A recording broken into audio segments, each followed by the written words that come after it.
Ça y est, tout le monde est là? Oui. Alors, bonjour. Nous sommes heureux et fiers de vous présenter aujourd'hui cette magnifique exposition de portraits et de paroles d'habitants intitulée Cité d'ici. Alors, comme dans un grand château, vous avez une grande galerie de portraits qui font la richesse de notre histoire, la cité Gagarine-Truot. Alors, une cité qui date depuis les années 60, qui a connu ses heures de gloire et de déclin et qui, nous l'espérons, renaîtra très bientôt lors de sa réhabilitation. Alors, voici donc les habitants d'aujourd'hui arrivés dans la cité à différentes époques. Alors, je vais vous demander de me suivre par ici, s'il vous plaît. D'accord. Alors, on va écouter les histoires.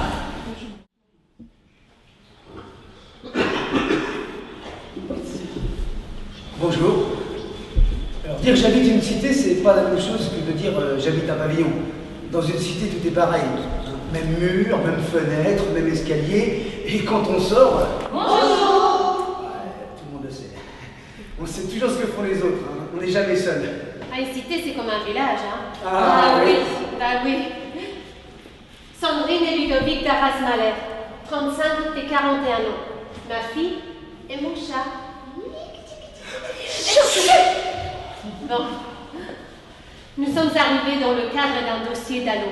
Droit au logement opposable. On était heureux, soulagés. Hey, nous aussi, on a déposé un dossier d'allô à la préfecture. C'est comme ça que nous sommes arrivés ici à Gagarine en 2008. Ça fait 3 ans. Ange Baca, 39 ans. Je viens de Côte d'Ivoire. Daniel Freyermuth, 63 ans. Quand mes parents sont arrivés dans la cité, en 65, ça fait 46 ans. Eh bien, la tour de l'extension Truot venait de se construire. Ils ont pu choisir leur appartement au 18e étage pour être à l'abri des poussières et puis du bruit des voisins. Moi, j'avais 17 ans. Nadia Freyermuth, 39 ans. Sur les conseils de ma maman, C'est moi. j'ai fait ma demande de logement à 16 ans. 10 ans plus tard, j'ai eu mon F2 et quand mes grands-parents ont décidé de partir vivre à la campagne, j'ai fait une demande d'échange avec eux pour avoir une pièce de plus. C'est comme ça que je me suis retrouvée 3 étages au-dessus de l'appartement de jeune fille de ma mère, aujourd'hui. Assitane Macalouf. Je viens du Mali. Ça fait 1 an que je vis ici. Bon, au début, je voulais pas déménager, mais j'étais obligée à cause du loyer de plus en plus cher. Mais ici, on se parle, on se salue. Magali Favrilou, 35 ans. Gagarine, c'est pour moi une première expérience. J'avais jamais vécu en cité. C'est un choix que j'ai fait d'habiter ici. Je voulais savoir ce que c'est que de vivre dans une cité. On s'aperçoit bien vite qu'on vit au rythme des voisins à cause du bruit.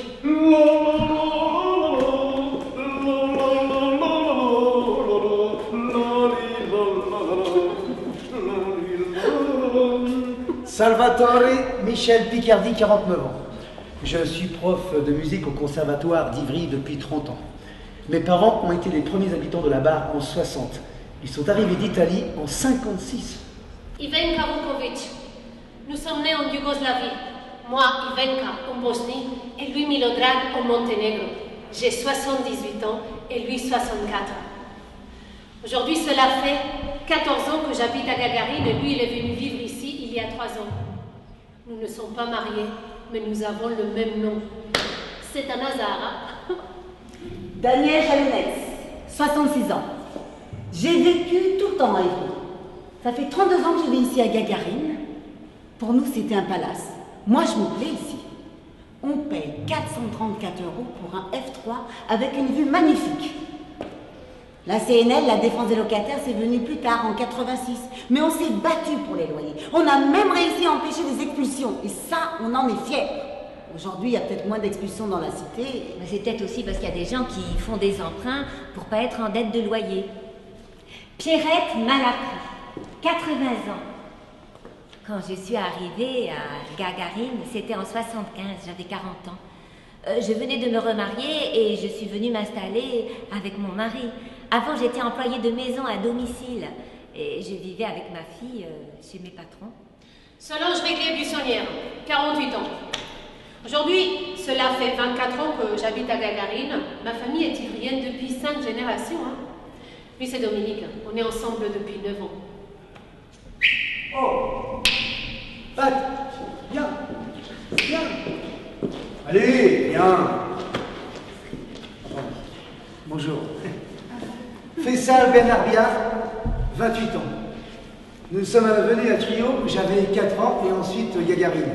Pour moi, les deux cités étaient comme une seule entité. Mon plus grand drame, c'est le décès de ma mère. Une crise cardiaque dans le hall de l'immeuble. Quand je suis arrivé, il y avait déjà les pompiers. Bon, ensuite, j'ai quitté l'école, je suis devenu gardien de sécurité, et maintenant, je fais des films. J'ai créé mon association, Phoenix, car elle renaît toujours de ses cendres. Jean-Claude Penga, il est né au Cameroun. Il est venu en France en 1991. C'est en 2004 qu'il décide de devenir gardien. Il s'occupe de 296 logements. C'est beaucoup. Cela fait 7 ans. Hé, l'artiste! C'est moi. Sylvain le Héron. 39 ans. Dit slide. L'homme à la canne. Ici, les gens me reconnaissent comme un artiste et c'est le plus important pour moi. Lorsque je suis venu à Gagarine, j'avais 16 ans. Je venais d'Ivry-Port. Ici, il y a des gens de passage, mais pour d'autres, c'est toute leur vie. Mejdaline Miri, 21 ans. J'habite à Gagarine depuis fin 2010. Avec mes copines, on a grandi dans la même cité et fréquenté les mêmes écoles. Du coup, on se connaît depuis que j'ai 3 ans. Et ma grand-mère, mon père et mes meilleurs amis vivent toujours là. Mohamed Mazghi, 31 ans. J'ai vécu mes premières années dans un petit village à 300 km d'Agadir. Il n'y avait ni l'eau courante, ni l'électricité. On a quitté le Maroc en 91 pour rejoindre mon père avec ma mère et mes 2 sœurs. J'avais 12 ans. Un an après, mon père a racheté le Proxy Market à l'ancien propriétaire et nous sommes installés ici à Gagarine dans un 3 pièces situé derrière le magasin. Tariq Haït Amara, 28 ans. Alors lui, il est arrivé à Ivry sans le faire exprès parce qu'il est né à Jean Rostand. Bon, il vit avec ses parents. Et bon, il est très impliqué dans l'association CAP. Il faut vous dire que c'est un pur produit Gagarine. Et cette association, elle s'occupe du soutien scolaire, de la cohésion sociale et de faire bouger les jeunes. Et bien ça, c'est pas facile. Une cité, c'est comme une grande famille dont on connaît tous les membres, tous les prénoms. Enfin, c'était une grande cité. Parce qu'aujourd'hui, on a vraiment l'impression qu'ils commencent à mettre les Français d'un côté et puis les immigrés de l'autre. Quand on arrive, on veut être avec les gens d'ici et au final, on se retrouve entre immigrés. Ça nous révolte un peu, hein. Mais il faudrait mélanger les gens, on copierait le meilleur de chacun. Moi, avant, je n'avais pas envie de vivre ailleurs. Aujourd'hui, comme les loyers sont de plus en plus bas, ce sont les gens les plus défavorisés qui sont logés ici. Alors, ça crée des ghettos. Le dialogue est moins facile, les vivre ensemble aussi. Quand on va reculer quelque part, on s'investit pas de la même façon. Eh oui, arriver à Gagarine aujourd'hui n'est pas forcément glorieux, alors qu'il fut un temps où... En 61, on arrivait par fournée, par cage d'escalier. Simone Fourgousse, 85 ans. J'ai fait partie des tout premiers qui ont aménagé ici. Quand on nous a convoqués pour la remise des clés,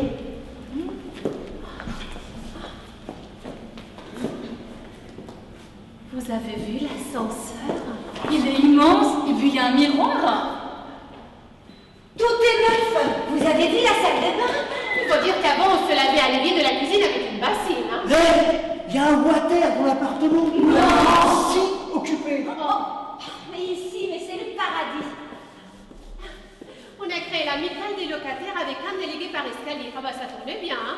Bonjour. Bonjour. Samedi prochain, c'est notre tour, hein? Et puis, les choses se sont effritées doucement. Alors, il y a bien des réunions. Oui. Aujourd'hui, il n'y a pas de réunion. De locataires sans élus pour nous épauler, sinon on n'arrive à rien. Les immeubles vieillissent. On a froid dans notre appartement, mais qu'est-ce que vous faites? Vous attendez l'été? Il y a un tuyau qui fuit dans la salle de bain. Eh bien, il n'y a personne qui vient. J'ai une fenêtre de cassette depuis 3 mois. Je peux pas la fermer, je suis obligée de la coincer avec un meuble. Il a son fer, il est toujours en panne. Alors, quand on habite au 18e... Et la télé, hein? La télé qui s'arrête tout le temps à cause de nous?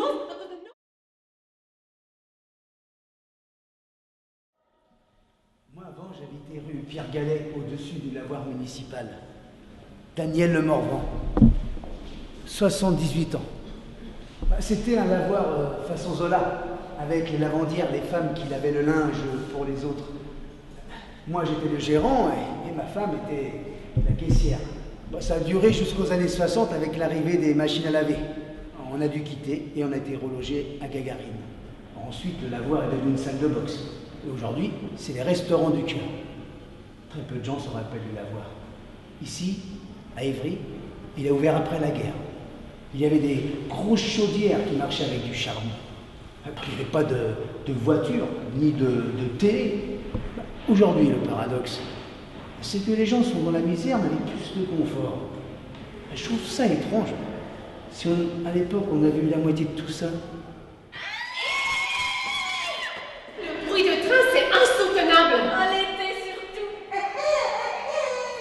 Notre fille se réveille quand les trains klaxonnent. Mais vous pouvez pas la faire taire, merde. Moi, je me lève à 5 heures. Alors entre les voisins, les bruits des trains...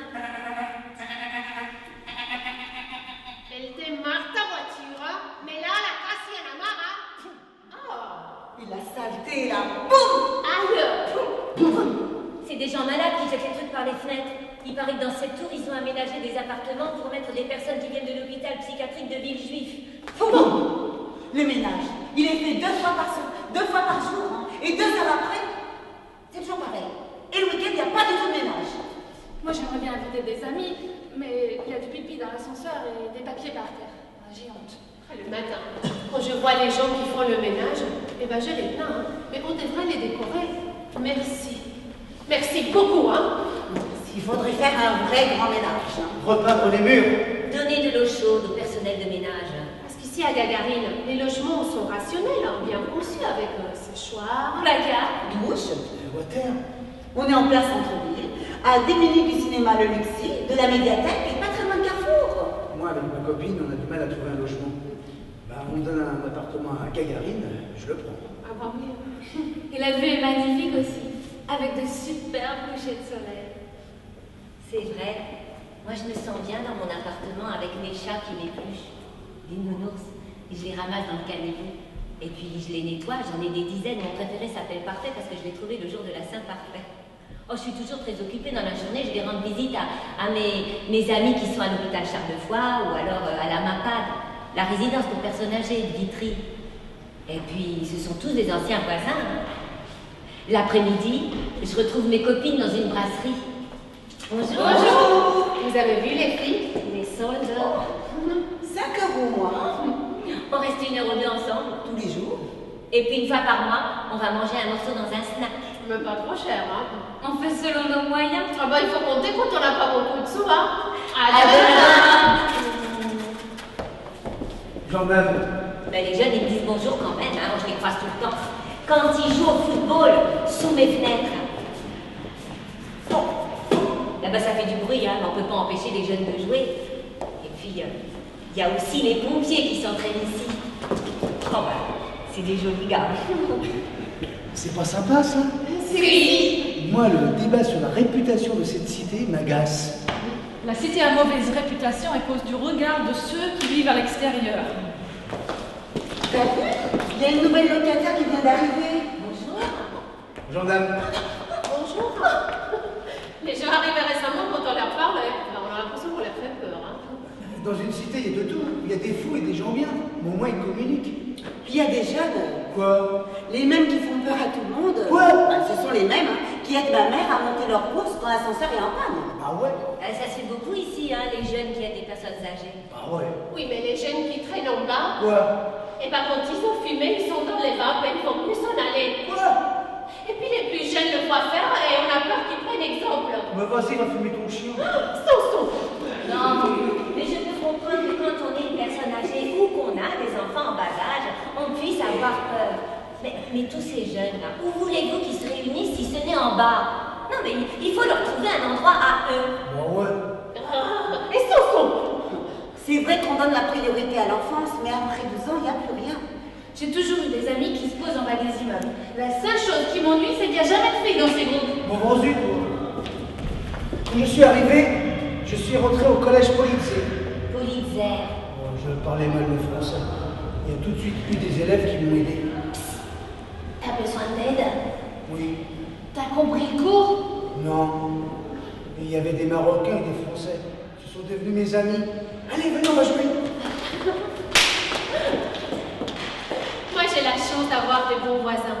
Au moment du décès de mon compagnon, ils ont été formidables.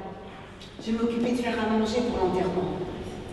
Tu veux que je m'occupe des enfants ce soir? Ah, et puis elle, quand elle a eu son bébé, je suis allée avec elle.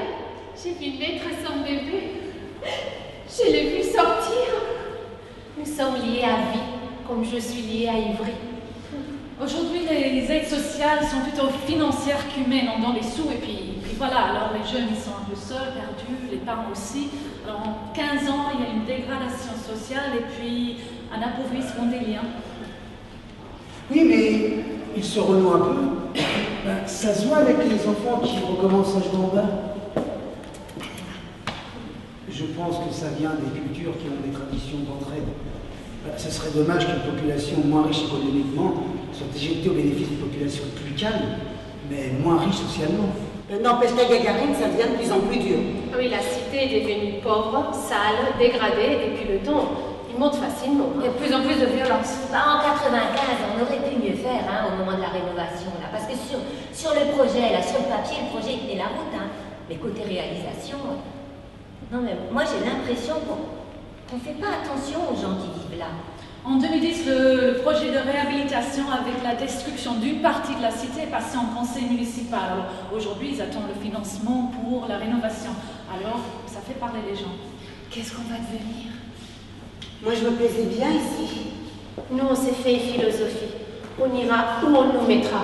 Mais il ne faudra pas de hausse de loyer, car avec nos retraites, on n'arrivera pas. Quand on a vécu dans une tour et qu'on la voit tomber, ça fait mal au cœur. Oui, c'est comme un malade qui va être amputé d'une partie de lui-même. Moi, j'ai de l'affection pour cette cité. C'est comme un village. Ce sont mes racines. Je viens les ressourcer comme mon père le fait quand il va au bled. Sur ces belles paroles, Madame, Monsieur, nous allons vous laisser méditer devant ces magnifiques portraits de ces magnifiques héros que sont les citoyens, les habitants de la cité Gagarine-Truot. Alors vous avez aussi à votre disposition un livre qui contient tous les témoignages dont sont extraites les paroles que vous venez d'entendre. Donc nous vous remercions pour votre attention et nous saluons.